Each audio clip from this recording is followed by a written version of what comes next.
तो ये जो जासूस है ज्योति मल्होत्रा, इसको लेकर एक और बड़ा खुलासा। आईएसआई से ज्योति मल्होत्रा का लिंक सामने आ रहा है। ज्योति और आईएसआई अधिकारी नाम अली हसन, इन दोनों के बीच बातचीत हुई। दोनों की व्हाट्सएप चैट से ये खुलासा हो रहा है।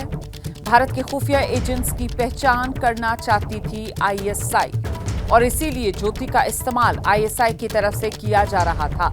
ज्योति और आईएसआई अधिकारी अली हसन और दोनों के बीच की व्हाट्सएप चैट, जिससे कई राज बेपर्दा हो रहे हैं। सीधे आपको लेकर चलेंगे। हमारे साथ हमारे सहयोगी मनोज वर्मा इस वक्त मौजूद हैं। मनोज, मतलब सीधे सीधे ज्योति आईएसआई के मोहरे के तौर पर भारत में काम कर रही थी। अब काफी हद तक तस्वीर यही उभर रही है।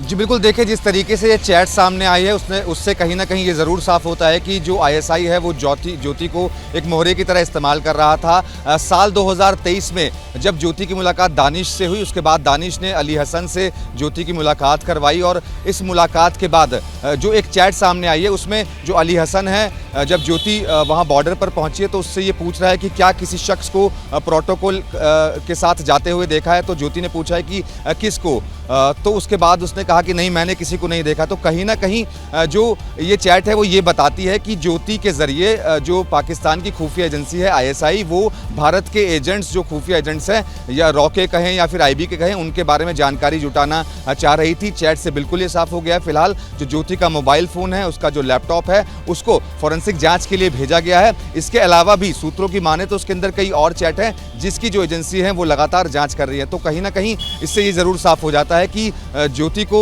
जो आईएसआई है वो एक मोहरे की तरह इस्तेमाल कर रही थी। जी, ऐसे में महत्वपूर्ण ये हो जाता है मनोज कि अभी तक जिस तरीके से एक के बाद एक 10 गिरफ्तारियां हो चुकी हैं, ये सारी कड़ियां जो हैं वो आपस में जुड़ रही हैं और कहीं इसमें पूरे मामले में केंद्र के अंदर यही ज्योति जासूस नजर आ रही है। मनोज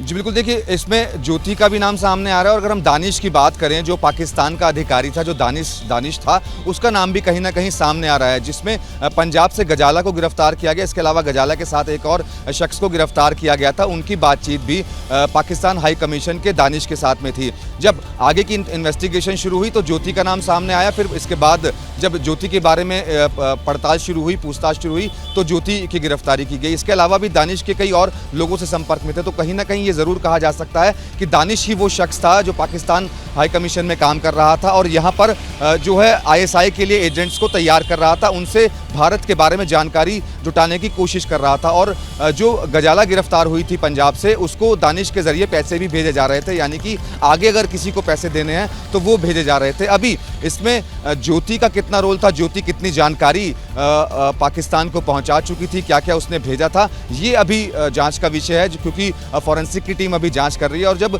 मोबाइल की फॉरेंसिक जांच और लैपटॉप की फॉरेंसिक जांच हो जाएगी तो आने वाले समय में इस मामले के अंदर और भी बड़े खुलासे हो सकते हैं, जिससे ये पता चलेगा कि कितनी खुफिया जानकारी जो है वो ज्योति ने आईएसआई को उपलब्ध करवा दी।